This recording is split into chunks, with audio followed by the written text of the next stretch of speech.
आज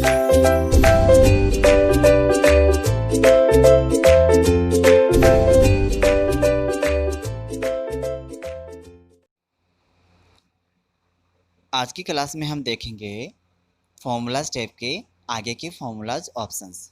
पिछले वीडियो में हमने देखा इंसर्ट फंक्शन, ऑटो सम, रिसेंटली यूज्ड, फाइनेंशियल फॉर्मूलाज।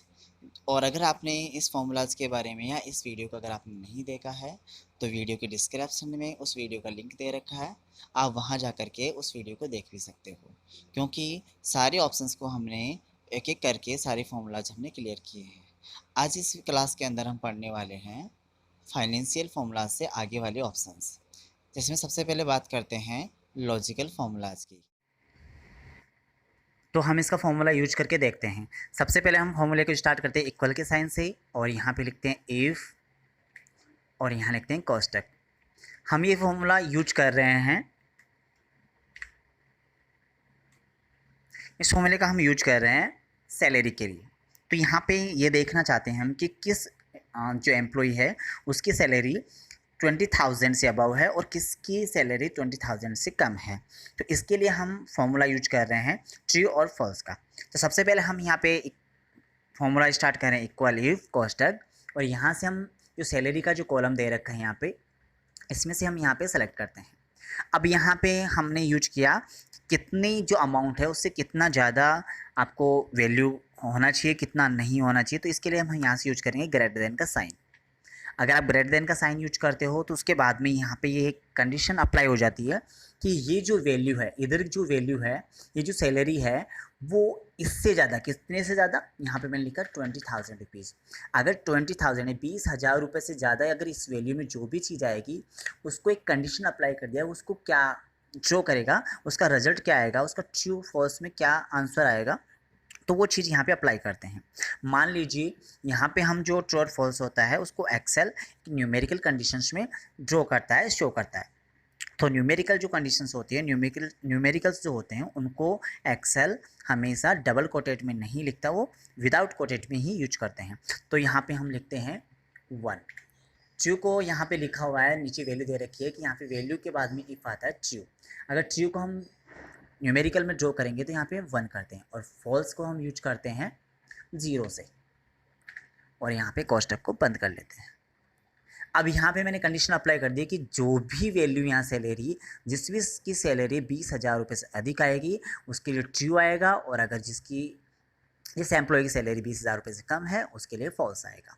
अब यहाँ पे ट्रू के लिए 1 है और फॉल्स के लिए 0 है। तो मैं यहाँ पे एंटर करता हूँ और यहाँ पे मैं इसको ड्रैग कर लेता हूँ। जैसे ड्रैग करता हूँ तो यहाँ पे फर्स्ट नंबर पे 1 आ रहा है क्योंकि 20,000 रुपीज़ से अधिक है, और यहाँ पे 0 है कि 20,000 रुपीज़ से कम है। तो ऐसे करके हम ट्रू और फॉल्स का यूज कर सकते हैं। मान लीजिए मैं यहाँ पे एंड फंक्शन का यूज करता हूँ, तो एंड फंक्शन का मतलब मैं आपको समझा देता हूँ क्या होता है। एंड फंक्शन होता है दो वैल्यू के बीच में कंपेयर करना, उनके आधार पे रिजल्ट शो करना। मान लीजिए एक व्यक्ति है या फिर एक स्टूडेंट है, जिसका हम डेटा यहाँ पे शो कर लेते हैं। तो यहाँ पे मैं उसका डेटा शो कर लेता हूँ।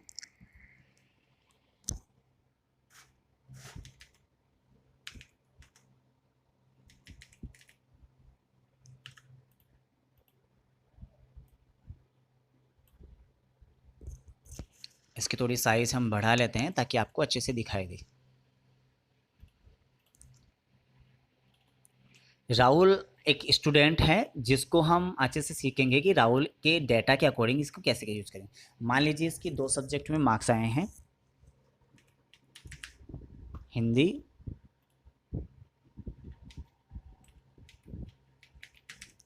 इंग्लिश, और यहाँ पे हम इसका रिजल्ट देखते हैं।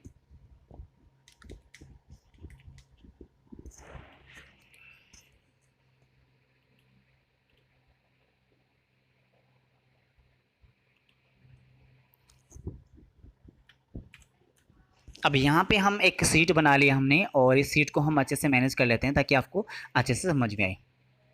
तो मैं सीट को थोड़ा सा आपको अच्छे से दिखा देता हूँ ताकि आपको समझ में अच्छे से आ जाए।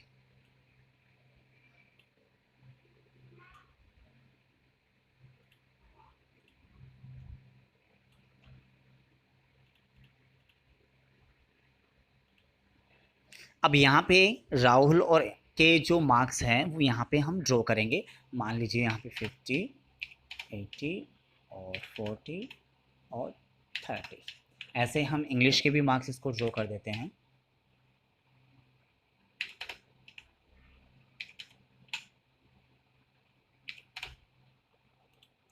अब यहाँ पे हम एंड फॉर्मूला यूज करके देखते हैं कि कैसे हम इसका यूज करेंगे।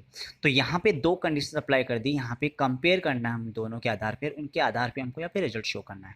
तो सबसे पहले वही हम अपना फॉर्मूला स्टार्ट करते हैं इक्वल के साइन से, और यहाँ पे एंड यूज करते हैं, कोष्टक यूज करते हैं। अब यहाँ पे दे रखा है logical first and logical two, तो यहाँ पे हम लॉजिक लगाते हैं कैसे यूज करें। तो मान लीजिए हिंदी मार्क्स, यहाँ पे हिंदी पे यूज करते हैं ग्रेटर देन। अगर हिंदी में इसके हिंदी में मार्क्स 50 से अबाव है तो ये पास होगा, यानी कि इसका जो रिजल्ट होगा वो ट्रू आएगा। और फिर यहाँ मैं बीच में कॉमा यूज करता हूँ, ऐसे ही लॉजिक देता हूँ मैं सेकंड इंग्लिश में, और ग्रेटर देन का साइन हम यहाँ से यूज करते हैं। इसके बाद में यहाँ से हम यूज करके देखते हैं, अगर इसके मार्क्स 40 से अबाव आते हैं तो ये इसका जो रिजल्ट होगा वो ट्रू आएगा। अब मैं एंटर करके देखता हूँ, यहाँ से कोष्टक को बंद कर लेते हैं और एंटर करते हैं। तो यहाँ पे फॉल्स आ रहा है क्योंकि इसमें जो मार्क्स है वो हिंदी मार्क्स में क्या आ रहा है, 50 से अबाव नहीं है, इसलिए फॉल्स आ रहा है। चलो हम ऐसे इसको यूज करके ट्रैक करते हैं।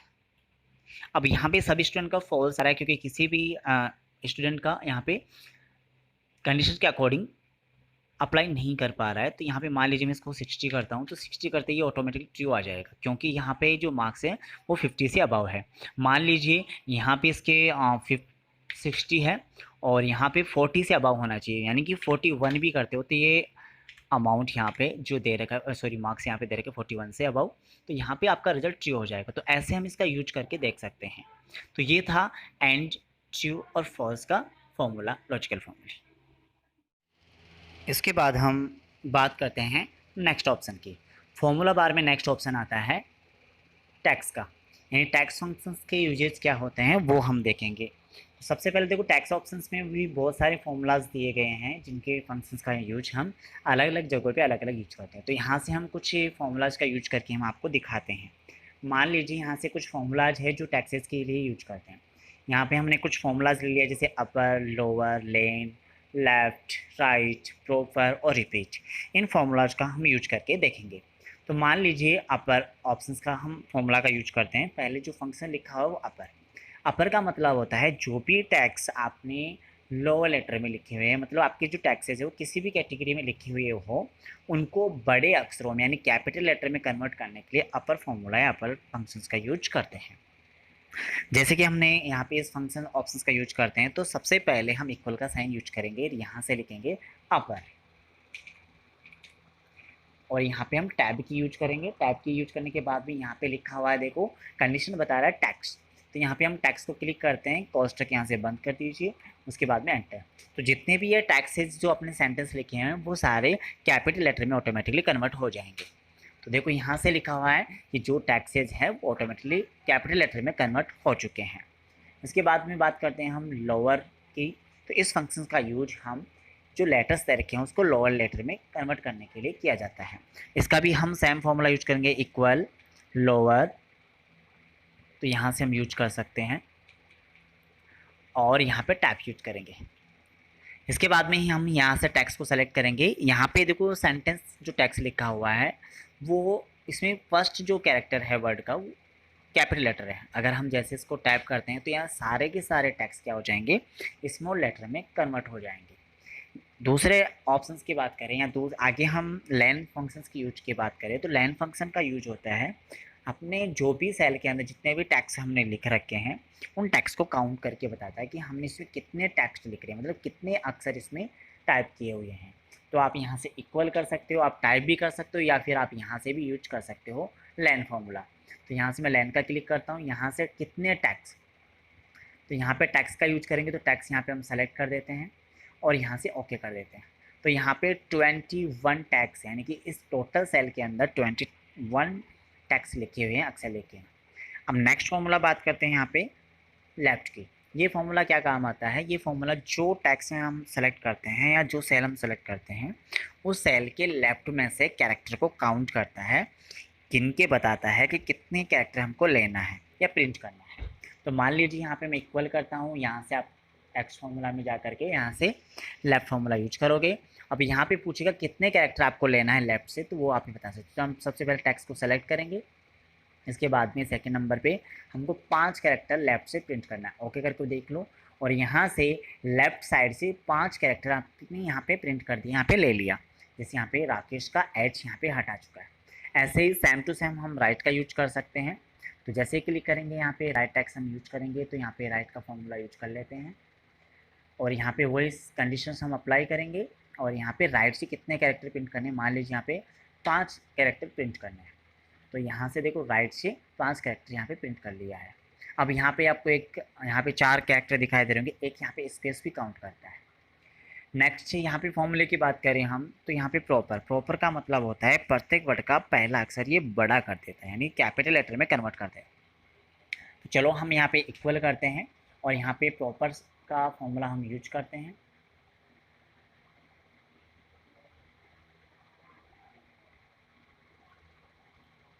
इसके बाद में हम यहाँ पे सेल एड्रेस सेलेक्ट करते हैं और ओके करते हैं। तो यहाँ पे देखो प्रत्येक जो फॉर्मूला का सॉरी जो सेंटेंस है उसका प्रत्येक वर्ड पहले अक्षर का जो वर्ड है उसके प्रत्येक अक्षर जो दे रखा है पहला, वो कैपिटल लेटर में कन्वर्ट हो चुका है। रिपीट का मतलब होता है अगर आप किसी टेक्स्ट को बार बार रिपीट करना चाहते हो, कितने टाइमिंग तक रिपीट करना चाहते हो, वो भी आप यहाँ से यूज कर सकते हो। तो इसके लिए हम इक्वल करेंगे और यहाँ पे रिपीट वाला ऑप्शन टाइप करेंगे।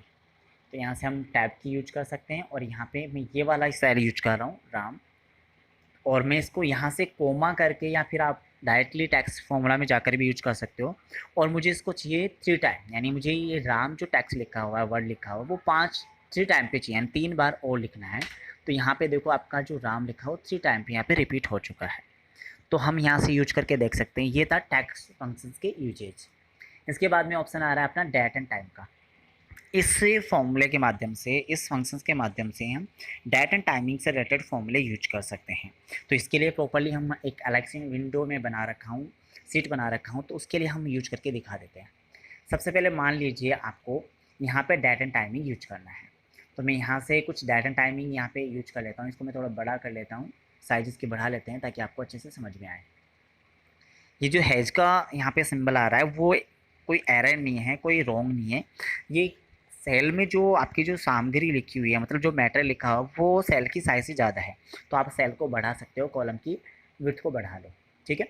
अब यहाँ से हम 1 बाय 1 करके डेट वाले फॉर्मूले का यूज करेंगे। मान लीजिए आपको यहाँ से डेट चाहिए, तो यहाँ पे डे, मंथ, ईयर और मैक डेट, यहाँ पे डेट बना भी सकते हो और यहाँ से इसमें से आप डेट और मंथ और ईयर को अलग अलग भी कर सकते हो। तो यहाँ से हम 1 बाय 1 करके तीनों फॉर्मूले यूज करके देखते हैं। मान लीजिए आपको यहाँ से डे काउंट करना है, मतलब आपको डे निकालना है कौन सा यहाँ पे डे है, तो आप यहाँ पे यूज कर सकते हो। तो यहाँ पे मान लीजिए डे निकालना है यहाँ पे, तो आपको यहाँ पे लिखना है इक्वल डे और डेट। हम यहाँ पे डे और डेट को एक इक्वल मान के चल रहे हैं, ऐसे नहीं कि आप सैटरडे मंडे यूज कर रहे हो, तो मैं डे और डेट को इक्वल मान के चल रहा हूँ, ठीक है। तो आप यहाँ पे डे और डेट दोनों इक्वल मान के चलते हैं। सबसे पहले इक्वल करते हैं, यहाँ पे फॉर्मूला लेते हैं डे का। आप चाहो तो यहाँ फॉर्मूला बार में जाकर के यहाँ से डे का यूज कर सकते हो। और यहाँ पे लिखा हुआ है सीरियल नंबर, ठीक है। तो आपको ये सीरियल नंबर जो यहाँ पे लिखा हुआ है, ये यहाँ पे एक डेट दे रखी है, उसको क्लिक करोगे और यहाँ से आप ओके कर सकते हो। तो देखो यहाँ पे डे आ गया है, यहाँ पे जो डेट लिखी हुई वो आ चुका है 2 तारीख, ठीक है।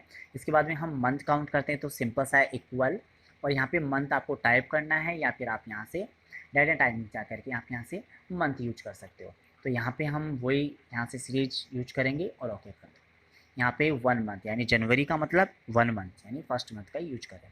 ईयर की बात करें तो यहाँ पे ईयर काउंट करना है, तो आप यहाँ टाइप भी कर सकते हो और यहाँ से आप टैब की यूज कर सकते हो। उसके बाद में आपको वही चीज़ सेलेक्ट करनी है और एंटर करनी है, तो यहाँ से ईयर आ गया।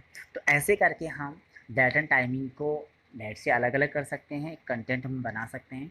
अब आप चाहते हो कि मुझे डेट एंड टाइमिंग बनाना है, तो आप वो भी यूज कर सकते हो। इसके लिए आपको यूज करना पड़ेगा डेट का। तो यहाँ पे मैं डेट का सिंबल यूज करता हूँ और यूज करने के बाद यहाँ पे कुछ कंडीशंस पूछा जाता है ईयर। सबसे पहले आपको ईयर सेलेक्ट करना है, फिर आपको कोमा यूज करना है, उसके बाद दे रखा है मंथ, आपको मंथ सेलेक्ट करना है, फिर आपको करना है कोमा, फिर यूज करना है आपको डे। और इसको कोष्ठक को बंद करके आप एंटर कर सकते हैं। ऐसे एंटर करोगे तो यहाँ पे आपकी ऑटोमेटिकली डेट बन जाएगी। तो ये फॉर्मूला था अपना डेट एंड टाइमिंग का। इसके बाद में बात करते हैं लुकअप एंड रेफरेंस का। लुकअप एंड रेफरेंस का बात करें हम तो हम कैसे यूज करेंगे, तो वो भी हम प्रॉपरली यूज करके देख लेते हैं। अब लुकअप और फॉर्मूले क्या होते हैं उसको मैं अच्छी तरीके से समझाता हूँ। अधिकांशतः जो फाइनेंशियल सेक्टर में हम यूज करते हैं लुकअप का यूज करते हैं। लुकअप का मतलब होता है कि आपको ऐसी फाइंड आउट करना, ऐसे कोई टर्म कंडीशंस फाइंड आउट करना या ऐसी वैल्यू फाइंड आउट करना जिसके आधार पे हम किसी भी वैल्यू को फाइंड आउट कर सकते हैं। तो चलो हम इसको एक सीट के माध्यम से समझते हैं। सबसे पहले इसके लिए मैंने एक सीट बना रखी है, तो हम उसको अकॉर्डिंग देख लेते हैं। मान लीजिए हमारे पास में एक कंपनी है, उस कंपनी का डेटा हम मैनेज करते हैं। तो यहाँ पे मान लीजिए हमारे पास कुछ दे रखा ऑप्शन, यहाँ पे कुछ कंपनी के नाम दे रखे हैं, MTR company, Ram and sons company, Gupta company और अयान कंपनी। यहाँ पे उसकी जो सैलरी सेल्स है वो यहाँ पे शो कर रहा है, कॉस्ट यहाँ पे शो कर रहा है। ऐसे ही यहाँ पे एक और दे रखा है, सेम टू सेम डेटा दे रखा है, लेकिन इन दोनों में डिफरेंस क्या है। यहाँ पे दो फॉर्मूला हम यूज करेंगे, एच लुकअप और वी लुकअप। यहाँ पे मैं यहाँ पे टाइप करके बता देता हूँ आपको। यहाँ पे दो फॉर्मूला हम यूज करेंगे।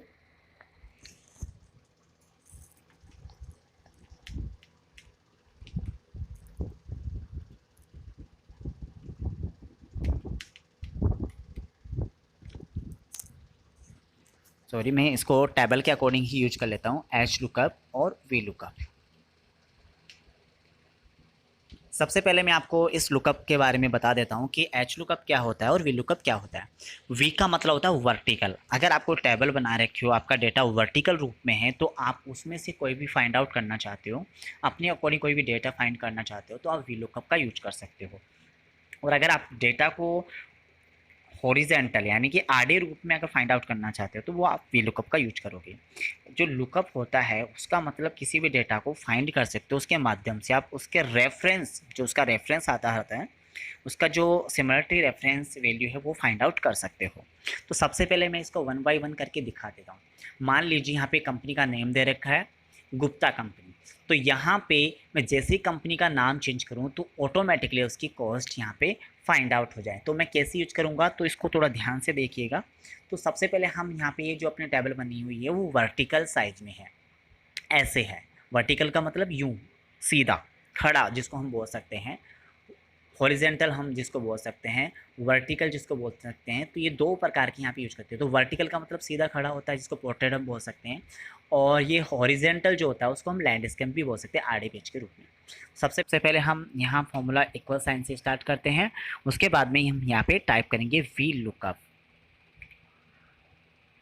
यहाँ पे टैब की यूज करेंगे। आप चाहो तो यहाँ पे फंक्शन जो अपने दे रखे हैं यहाँ पे लुकअप एंड रेफरेंस, यहाँ पे जाकर के वी लुकअप का ऑप्शन यूज कर सकते हो। तो मैं यहाँ पे डायरेक्टली यहाँ से मैंने वी लुकअप टाइप कर लिया। उसके बाद में यहाँ पे दे रखा है लुकअप वैल्यू, यानी कौन सी वैल्यू के आधार पर आप वी लुकअप फॉर्मूला यूज कर रहे हो, फाइंड आउट करते हो कॉस्ट। तो मैं यहाँ पे वैल्यू जो दे रखी है वो गुप्ता कंपनी की दे रखी है। तो सबसे पहले हम इसको यहाँ पे सेलेक्ट करेंगे। इसके बाद में यहाँ पे दे रखा है आपको कॉमा यूज करना है। उसके बाद में दे रखा है यहाँ पे टेबल एरे। टेबल एरे का मतलब होता है आपने जो टेबल बना रखी है उसको रेंज सेलेक्ट करनी है। तो मैं यहाँ से लेकर इसको सेलेक्ट कर लेता हूँ। हमने टेबल एरे सेलेक्ट कर लिया। अब आप इसको लॉक करना चाहते हो तो यहाँ से F4 कीबोर्ड की F4 की यूज करोगे, तो इससे क्या होगा कि आपका जो टेबल का जो रेंज है वो लॉक हो जाएगा। उसके बाद में हम यूज करेंगे यहाँ पे कॉमा। अब ये पूछ रहा है इसके बाद में कॉलम इंडेक्स नंबर, यानी कि वो कॉलम जो इंडेक्स में जो आप फाइंड आउट करना चाहते हो। तो मान लीजिए यहाँ पे हम गुप्ता कंपनी की कॉस्ट फाइंड आउट करना चाहते हैं और इसकी कॉस्ट है इस टेबल के थर्ड नंबर के कॉलम पे, यानी कि 1 2 3, 3 नंबर के कॉलम पे यहाँ पे दे रखा है। तो यहाँ पे आप उसको नंबर टाइप करोगे 3 नंबर। इसके बाद में यहाँ पे कोमा यूज करेंगे। अब यहाँ पे लिखा है रेंज वी लुकअप। तो यहाँ पे आपको कुछ कंडीशन अप्लाई करनी होगी। वो कंडीशन क्या होती है वो मैं आपको अच्छे से समझा देता हूँ।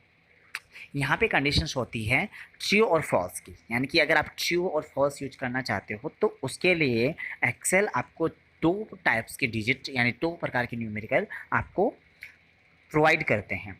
ट्रू के लिए 1, फॉल्स के लिए 0। तो यहाँ पे हम जो वैल्यू फाइंड आउट कर रहे हैं वो एक कंडीशनल वैल्यू होती है, एग्जैक्ट वैल्यू होती है, तो जिसके लिए हम फॉल्स यूज करते हैं। तो यहाँ फॉल्स के लिए मैंने वैल्यू बता दी कि एक्सेल हमको 0 वैल्यू प्रोवाइड करता है। तो यहाँ पे मैं 0 टाइप करता हूँ और कॉस्ट टाइप को बंद करता हूँ और इसको जैसे एंटर करता हूँ तो यहाँ पे जो गुप्ता कंपनी है उसकी यहाँ पे ऑटोमेटिकली कॉस्ट फाइंड आउट हो जाएगी।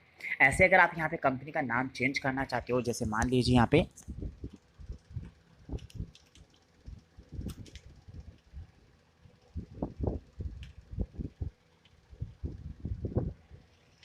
यहाँ पे मैंने MTR कंपनी टाइप की, तो जैसे आप बाहर क्लिक करोगे तो यहाँ पे ऑटोमेटिकली ये फॉर्मूला MTR कंपनी की कॉस्ट फाइंड आउट कर लेगा।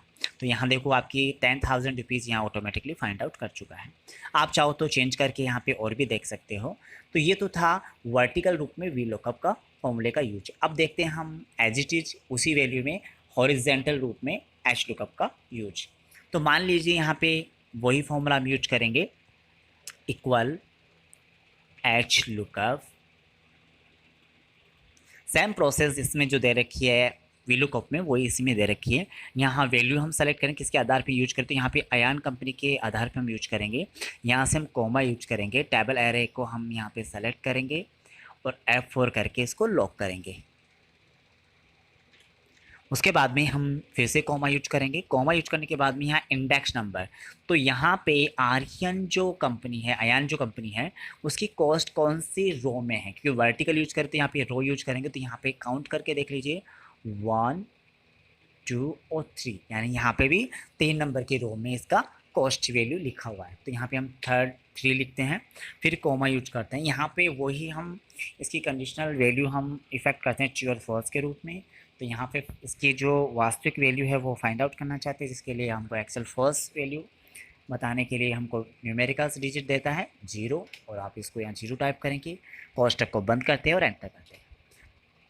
यहाँ पे एक बार वापस से देख लेते हैं।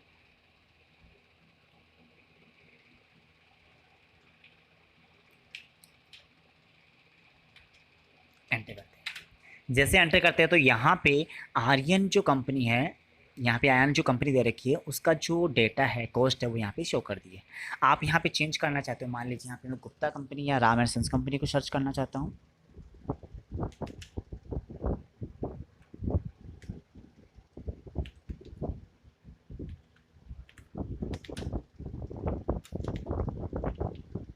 जैसे मैं एंटर करूंगा तो यहाँ पे automatically Ram and sons company cost यहाँ पे शो कर देगा। तो ये था हमारा लुकअप एंड रेफरेंस का ऑप्शन, जिसके माध्यम से हमने देखा कि हम फाइल के अंदर कैसे रेफरेंस वैल्यू एच लुकअप और वी लुकअप के माध्यम से ढूंढ सकते हैं। आज की क्लास में हमने देखा फॉर्मूलाज ऑप्शंस के कुछ फॉर्मूला स्टेप, और इनको हमने एक एक करके अच्छे से सीखा भी। आगे की जो फॉर्मूलाज ऑप्शंस हैं उनको हम नेक्स्ट क्लास में सीखेंगे। और अगर आप हमारे चैनल पे विजिट करते हो तो वहाँ पे आपको सभी प्रकार की वीडियोज वहाँ पे अवेलेबल मिल जाएगी। वहाँ से जाकर भी आप हमारे चैनल से भी सभी प्रकार की वीडियोज़ देख सकते हो।